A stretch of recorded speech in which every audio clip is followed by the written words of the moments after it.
Oi pessoal, aqui é o professor Lucas e hoje a gente vai dar continuidade às nossas aulas.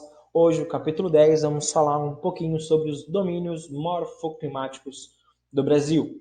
Então a gente viu clima, a gente viu vegetação e agora a gente vai falar um pouquinho dos domínios, o que são os domínios, né, como eles foram classificados e todas as suas características. Mas para começar a falar de domínio, a gente precisa definir a diferença de domínio para bioma, e existe uma diferença de domínio e bioma. Né? Os biomas são áreas maiores, são áreas grandes, são ecorregiões geográficas, né? São conjuntos de vários ecossistemas. Os biomas são áreas bem grandes, bem variadas e formam vários ecossistemas juntos, né? Eles são relacionados normalmente à fauna e à flora. Já os domínios morfoclimáticos, eles representam uma combinação e um conjunto de elementos da natureza. Então, quando a gente fala de domínios, a gente está falando de relevo, a gente está falando de clima, a gente está falando de vegetação, de geologia, pedologia, que é a formação de solos, e hidrografia, que é a formação dos rios. Né? Todos esses fatores, todas essas características, elas se interrelacionam, elas se interagem, formando assim uma unidade paisagística. Então, quando a gente fala de bioma, a gente está falando de uma coisa bem grande de vários ecossistemas. Os domínios eles são mais localizados, eles são mais restritos e eles têm todas essas combinações de fatores. Quem criou os domínios no Brasil? Os domínios foram criados pelo professor geógrafo Aziz Absaber, né? Esse carinha aí. Infelizmente ele não está mais conosco, mas o professor Aziz foi um dos grandes geógrafos do Brasil, se não do mundo todo. Tudo bem?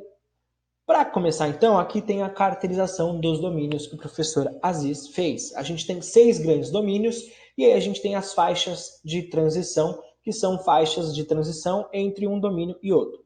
Os 6 domínios, aqui no 1, o domínio amazônico, né? Aqui no 2, o domínio da Caatinga. Aqui no 3, o domínio dos mares e morros, pega todo o litoral brasileiro. O 4, o domínio do Cerrado. O 5, o domínio das Araucárias e o 6, o domínio das pradarias. A gente vai ver cada um deles. Começando pelo domínio amazônico, né? O domínio amazônico ele vai se estender por toda a região norte do Brasil, na floresta amazônica, que é a maior floresta tropical do mundo. O clima aqui dessa região é o clima chuvoso e clima quente, muito chuvoso por causa da floresta e quente por causa do Equador. Características da floresta amazônica. É uma floresta latifoliada, ou seja, as folhas são grandes, são largas, né, chatas. É uma floresta higrófila, ou seja, as plantas necessitam de lugares úmidos, necessitam de umidade, e a floresta proporciona essa umidade. É uma floresta perene, está sempre verde, as folhas não caem no inverno, não caem no verão, ela fica sempre verde. Tem um grande número de espécies vegetais e animais também, e é uma floresta extremamente densa, fechada, né? Algumas outras características da floresta amazônica. Rios, muitos rios na floresta amazônica. O rio Amazonas, né? O Rio Negro, o Rio Solimões, o Rio Madeira, o Rio Xingu, vários afluentes do rio Amazonas. A gente também tem 3 estratos arbóreos, né? 3 tipos de vegetação na floresta amazônica. A primeira delas é a mata de igapó. A mata de igapó, ou caaigapó, né? Se localiza nas terras mais baixas, próximos aos rios, então é uma área que fica permanentemente alagada. Né? A vegetação geralmente é composta de arbustos, de cipós e alguns musgos. E a planta mais característica ali da mata de igapó é a Vitória régia, né? Que é justamente que fica sobre os rios. O segundo tipo de vegetação é a mata de várzea. A mata de várzea ela fica localizada entre os rios e entre a mata, que está mais alta, então é um terreno que fica periodicamente alagado, né? Ou seja, só na época de cheia. Ela se assemelha um pouco à mata de igapó, mas ela está em locais um pouquinho mais altos. Né? A seringueira é o tipo, né? É a típica árvore dessa região da floresta amazônica. E por último, a gente tem a mata de terra firme, ou caeté, né? É uma vegetação que está mais alta do que a várzea e a igapó, né? Tem árvores muito grandes, 60, 65 metros de altura. O castanheiro, a castanha do Pará são típicas dessa região da floresta, né? As copas das árvores, ou seja, os topos, eles são bem cheios, bem grandes. Isso vai dificultar a entrada de luz, né, de sol na floresta. Então é uma floresta bem fechada, bem escura e bastante úmida por causa das copas que impedem a presença de raios solares. Tranquilo? Aqui a gente tem um esqueminha, ó, dos 3 tipos de matas: a mata de igapó, a mata de várzea entre a firme e a igapó, e a mata de terra firme com árvores maiores em regiões mais altas também. Desse outro lado, a gente tem os rios voadores, que também é um outro fenômeno importante que vem da Amazônia. Na verdade, essa umidade que vem da Amazônia para a região centro-oeste e para a região sudeste. Então, aqui no oceano, a água do oceano vai evaporar por causa do calor equatorial, vai encontrar com a umidade da floresta. A floresta é muito úmida, né? Então, essa umidade chega na superfície, encontra com essa umidade do oceano. Quando chega aqui nos Andes, os Andes, que é uma cadeia de montanhas importante aqui na América do Sul, vai barrar essa umidade e aí vai deslocar essa umidade para a região centro-oeste e para a região sudeste do Brasil, trazendo chuvas, por isso rios voadores, porque, né, é a chuva que vem lá na Amazônia para as regiões mais ao sul do Brasil. O próximo domínio é o domínio do Cerrado, que abrange toda essa área aqui do meião do Brasil. Existem também áreas de cerrado mais ao norte, mais ao nordeste, mais ao sul, mas no geral ele fica aqui no centro-oeste brasileiro, né? As árvores do cerrado, elas têm as cascas bem grossas e têm os troncos retorcidos. É esse tipo aqui, ó, de vegetação que a gente vai ter no cerrado. Essas árvores com os troncos bem retorcidos, de baixo e médio porte, né? Elas crescem no meio dos arbustos, no meio das gramíneas, e tem as raízes muito profundas para conseguir água lá do subsolo. Tá? Tem muitos rios importantes também no cerrado, como o rio Paraguai, que nasce nas chapadas do cerrado brasileiro, e aí desemboca até chegar até desembocar no rio Paraná, aqui na região sudeste e sul do Brasil. O próximo domínio é o de mares e morros. O domínio de mares e morros está na Mata Atlântica. Aliás, a Mata Atlântica está no domínio de mares e morros, né? Presença de árvores de médio e grande porte, muito parecido com a floresta amazônica. Ela é muito fechada, muito densa. Aquela região aqui da Serra do Mar, no litoral, a gente vai ter um ambiente muito úmido e aí por isso muita neblina. O índice pluviométrico é alto por causa da umidade que vem do oceano. E aí o clima é tropical úmido, né? Tropical úmido ou tropical litorâneo por causa da proximidade com o Oceano Atlântico, né? Aqui o tipo de vegetação, né? Então são árvores bem grandes, muito parecidas com a Amazônia, como eu disse. Os topos das árvores também são grandes, isso vai dificultar a luminosidade que tem na floresta, deixando ela bem úmida e bem escura, né? Mares e morros, porque aqui ó, os planaltos eles são bem recortados, ele tem essas nivelações. O professor às vezes também chama de relevo mamelonar, né, que é essas ondulações, e relevo de meias laranjas. Mas mares e morros, meias laranjas, mamelonar, está dentro do domínio dos mares e morros, dentro da Mata Atlântica. Tem uma rica biodiversidade também, né, de peixes, espécies animais, vegetais, anfíbios, insetos, aves. A Mata Atlântica realmente é muito rica na sua biodiversidade.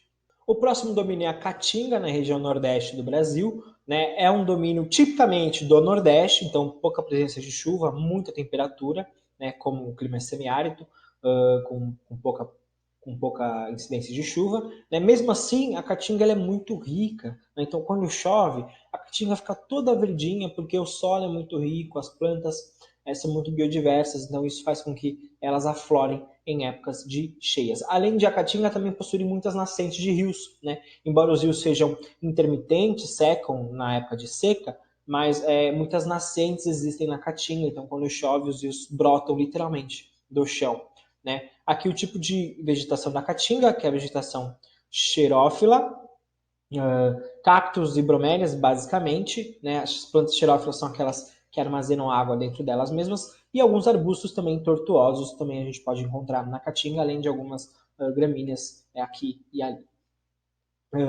O próximo o domínio são as araucárias, aqui no sul do Brasil e também em regiões mais altas, ela gosta de regiões mais altas, mais frias. A araucária foi muito utilizada na extração de madeira, por isso hoje existem poucas manchas delas no Brasil. A vegetação típica é o pinheirinho paraná, que é essa árvore típica, né, do Brasil. A gente tem o pinheirinho da árvore de Natal, que tem na América do Norte, no norte da Europa, mas aqui no Brasil a nossa araucária é o pinheirinho paraná.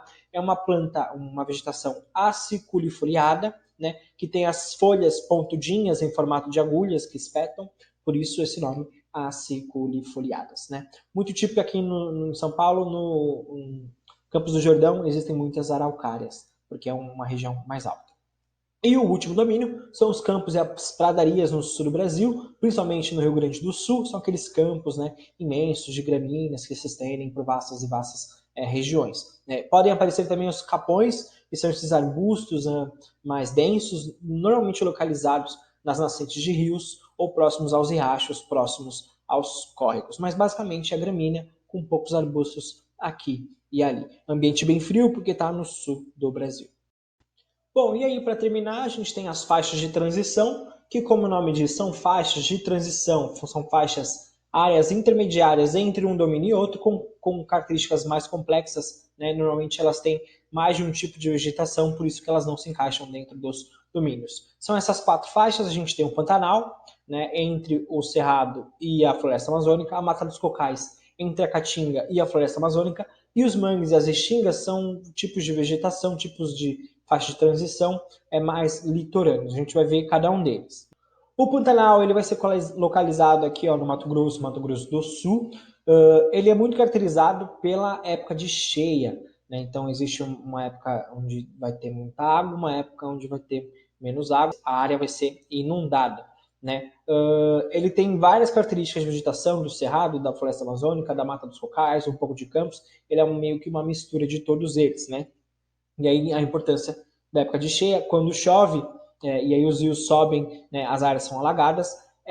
Esse alagamento das áreas é muito importante porque traz novas matérias orgânicas para a região.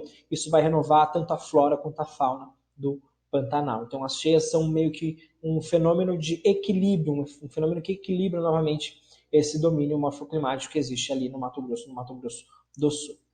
E aí a gente tem as matas do cocais, né? Transição entre a Caatinga e a floresta amazônica. A mata dos cocais fica ali no Maranhão, no Piauí.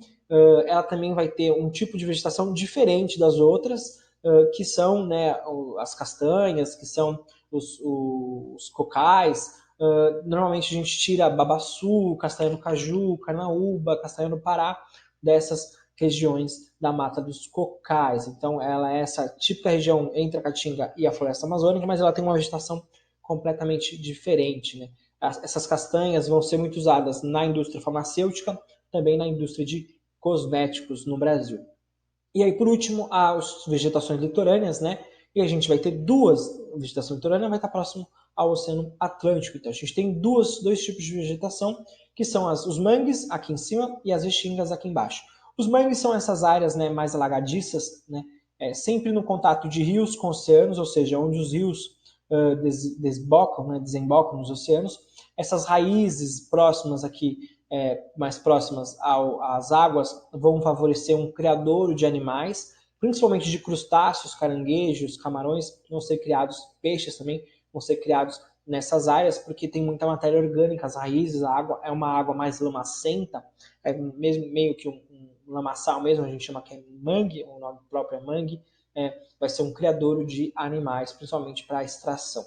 E as restingas são essas gramíneas que saem da areia, vocês já devem ter ido na praia e visto a graminha saindo da areia, isso é restinga. O professor Aziz denominou esses dois tipos de vegetação litorânea como faixas de transição.